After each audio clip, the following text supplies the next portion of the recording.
Hello. I just wanted to do a little update since the mold update that I put up not too long ago.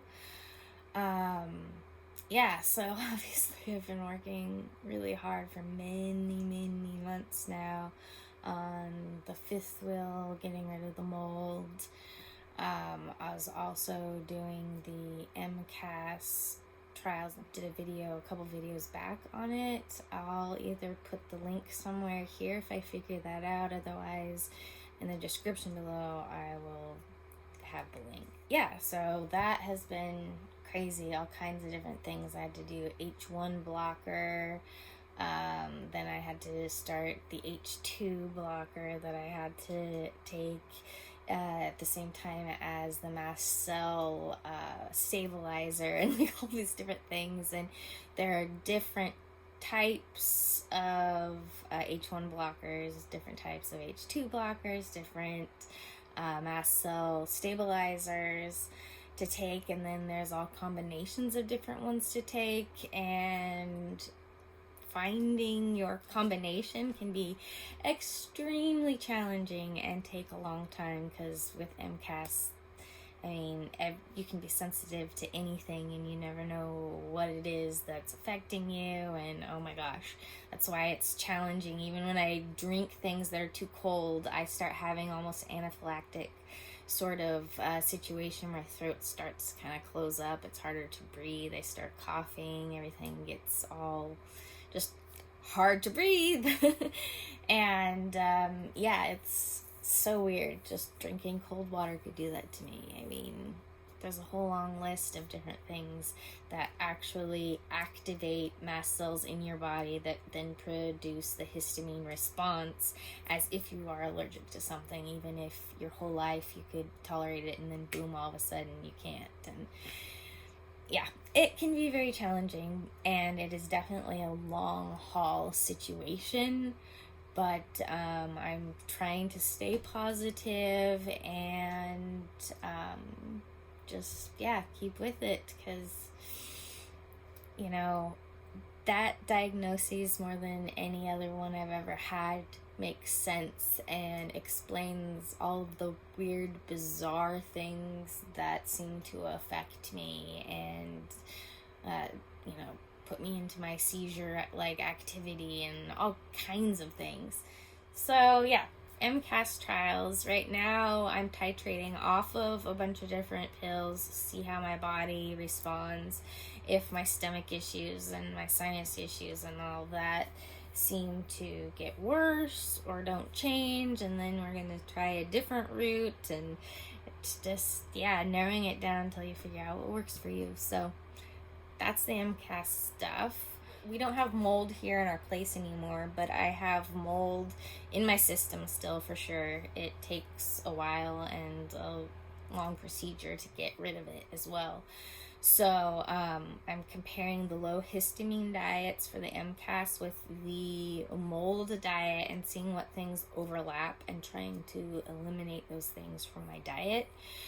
Not gonna lie, I'm a little apprehensive about it, just because this whole last year, starting next month or the month after, it will have been an entire year that I've been doing this vegan diet that has felt so good on my body, and just really trying to be better to myself. And so I've already eliminated a ton of things, so the idea of having to eliminate more is a little daunting, but I'm trying to do it like slowly but surely, maybe building up kind of thing. But I'm starting the process of eliminating the mold from my body. I've also just been doing all kinds of tests this last year. I did this crazy nerve conduction test where they poked my arms with needles, and they kind of put an electrical impulse into my arms at different places, and then saw what the readings were, and that was crazy. That was not fun, not gonna lie. Luckily, I've been through a lot, and I've been stuck by hundreds of needles throughout the last 22 years dealing with health issues. But I was able to breathe through it, use my meditation techniques and things, and I got through it. So yay for that. I was actually diagnosed with HEDS, which is EDS is Ehlers-Danlos syndrome. If I'm saying it right. I'll try to put it right here. The HEDS form of it, so the hypermobile EDS. So I've only learned these last few years that I have hypermobility, which is crazy that I never knew that. It just, in certain areas my body wasn't as extreme as like the really extreme cases that I'd always heard of. So I just never thought that I had that. But my myofascial release therapist and my PT doctor and my fibro doctor, like, all are like, duh, you have hypermobility. And that's why I have so many issues with my joints and all kinds of stuff. And I was like, oh my God, all these things that, like, if somebody had told me even like a decade ago, like, wow, just having that diagnosis of understanding what's going on, having hypermobility means that, like, every single thing that I do is different than people without hypermobility, and how I get injured so easily, and I mean, just so many things. Just even just trying to do what normal PT doctors tell people to do actually made things worse, and how that makes no sense. But now going to this PT doctor who knows all kinds of stuff about hypermobility, and then my fibro doctor and my myofascial release therapist, like, all of these people who know so much about it and are helping me.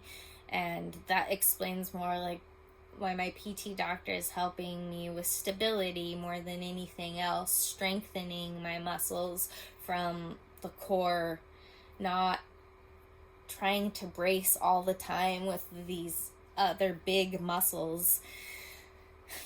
Hard to explain, but just learning how to sit properly, learning how to get up and down properly, learning even how to freaking breathe properly. All of these things that I am learning for the first time, literally ever. And it's crazy, and it can be overwhelming, let me tell you. But it also is encouraging, because I have seen so much more strength since I've been starting with my PT doctor and my fibro doctor. Like, I can't even believe what I'm capable of now. Like, I just went on almost an hour-long walk.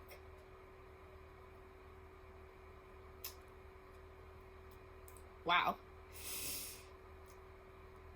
I couldn't even walk a block for years and years. I remember for the longest time, I couldn't even hold my own neck up. We'd go somewhere, like to the grocery store or something, and within like minutes, everything hurts, and I can barely even hold my head up. It hurts, my neck hurts so bad, and my mom would literally have to hold my neck, hold my head. I couldn't even get out of bed to use the freaking toilet. All of the things that I, like, being bedridden, being in a wheelchair, not being able to do anything ever, to the ability to be able to go on an hour walk. Yeah, I'm sore. Yeah, I hurt. But I did it, and I didn't kill myself doing it. I've worked for months on this fifth wheel.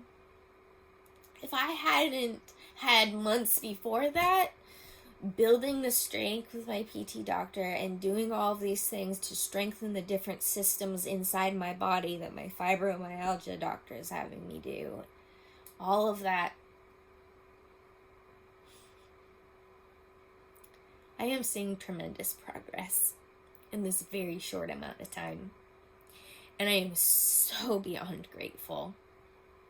And it's crazy. It's like, so this whole COVID situation has been insane for a lot of people, obviously.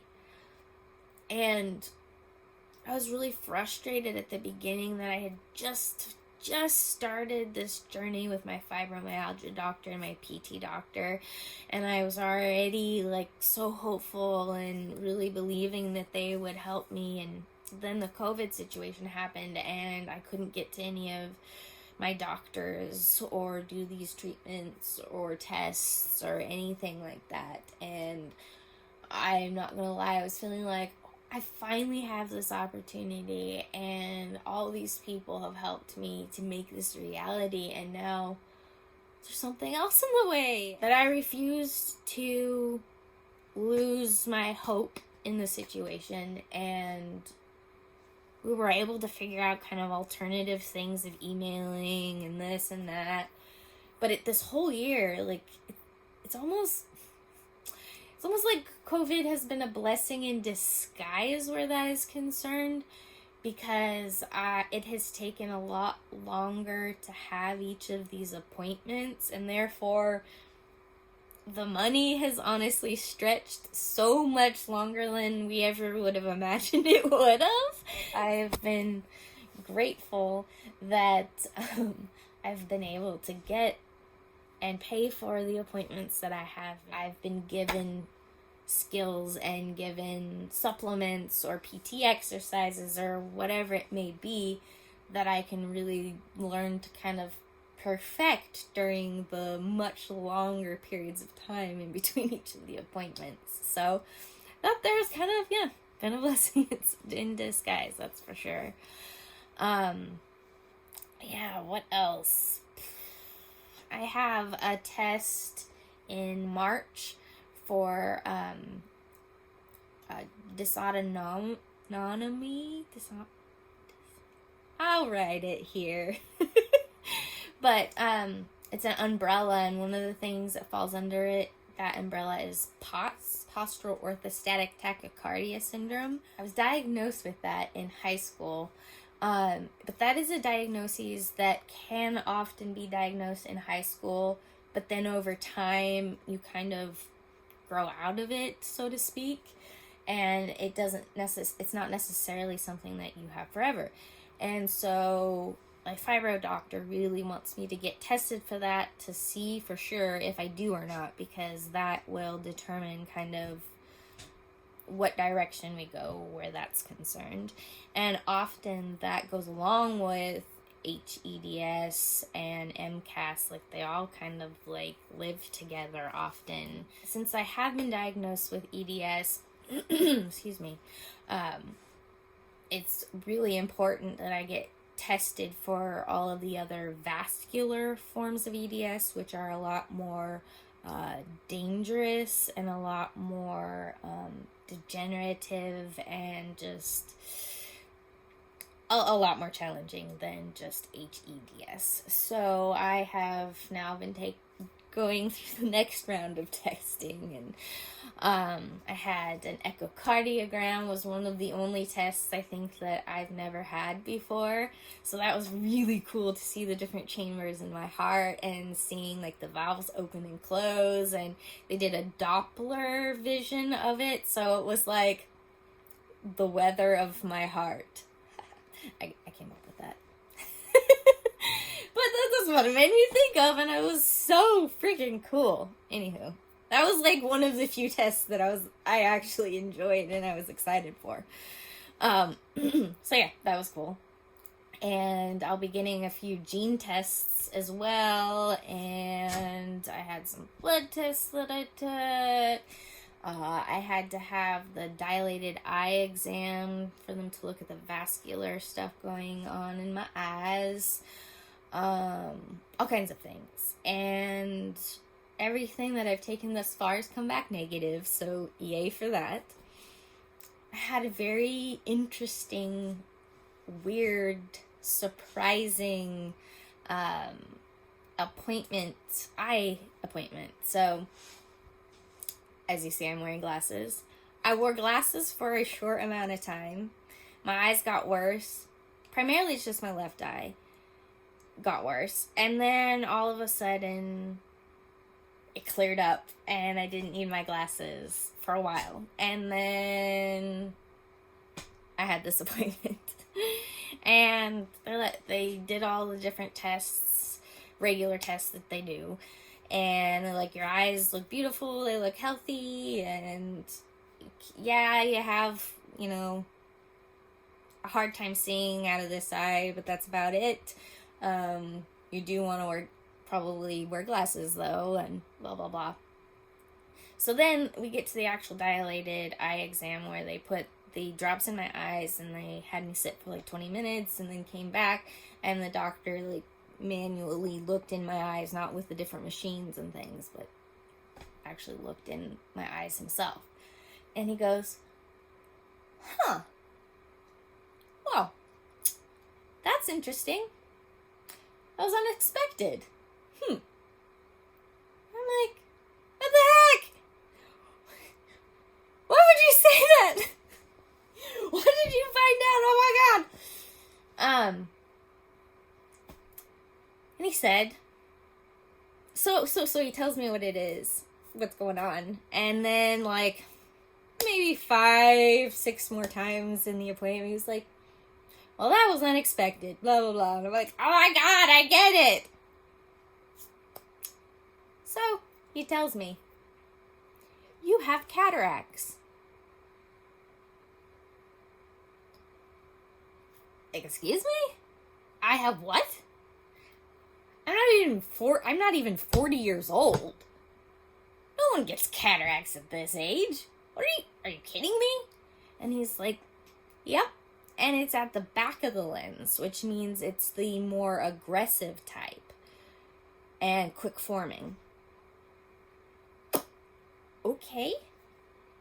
And then he says, so within 10 years, you're gonna have to have your lenses removed.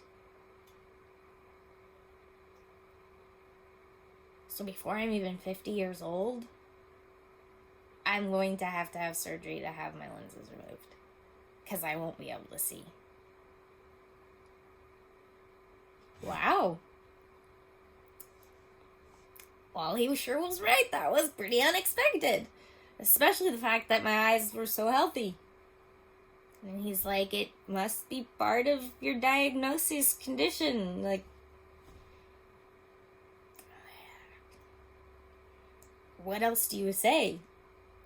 It was a huge shock. And it took me a little while till I was just like, this is huge. With all of my different health issues, I have been told for many, many years that I am the worst candidate for any type of surgery whatsoever. And so I know surgery in your eyes totally different than any other surgery on your body, in your body. Still scary, considering.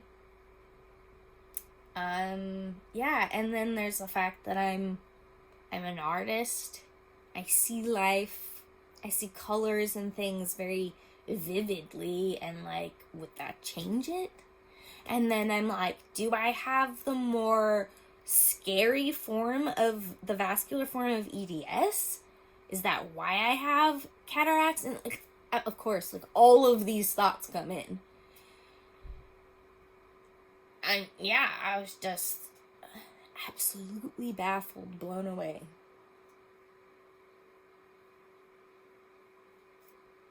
And like, at this point, it's been a while and I'm just kind of, I don't know, maybe numb to it. But for a while, I'd like forget about it, and then something would happen and it would bring it in, and I'd be like, oh my god, and like back and forth, and yeah. Crazy. So the eyes are often affected by any form of EDS, especially HEDS, the fact that it's about the collagen in your system, and your eyes are primarily made up of collagen. So it makes sense that you'd have issues, but that doesn't necessarily mean you have the vascular form. In fact, my doctor's like, no, that has no connection, because there are no vascular churches or whatever. There's no veins going into your lens. And I'm like, yeah, I pretty much already knew that, but needed that reassurance for sure. But although it's not like a scientifically proven thing, they haven't had like enough testing or whatever to say that if you have HEDS, cataracts are more likely or anything like that. But from the little bit of like things I found on forums and stuff of people who have HEDS, and talking to my doctor who has various patients with HEDS, often they have early onset cataracts. So yeah, so that probably like has a lot to do with it. It's not the more serious vascular form, so that's good at least. So crazy though.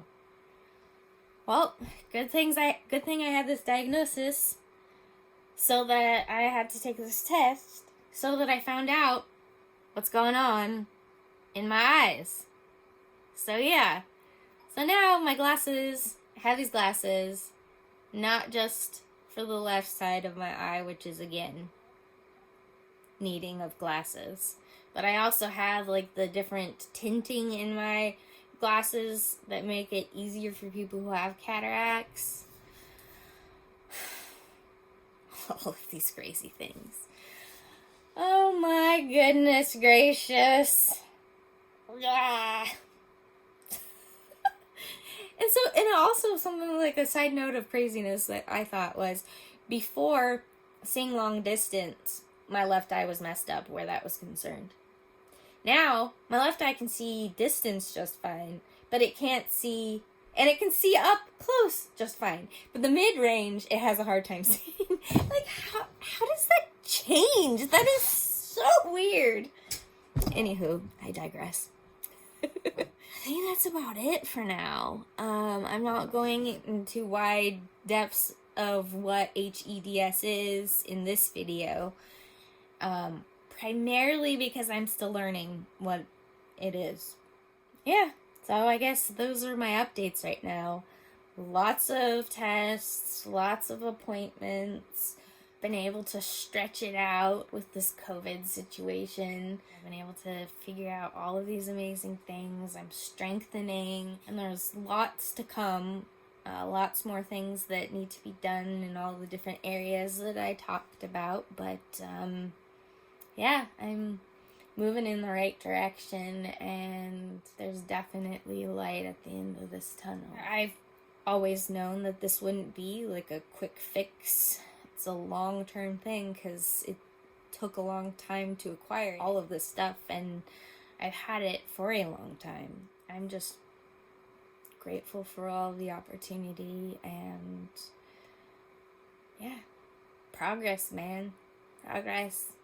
Thank you, everybody, for your support monetarily, for your support energetically, just being there alongside of me and encouraging me, and just having hope and faith in times that I couldn't, to lead me to this place. And I've worked my butt off to get to where I am, and I continue to do so, and that will never change. And now I'm getting a phone call, so this is a good ending point. So, till next time.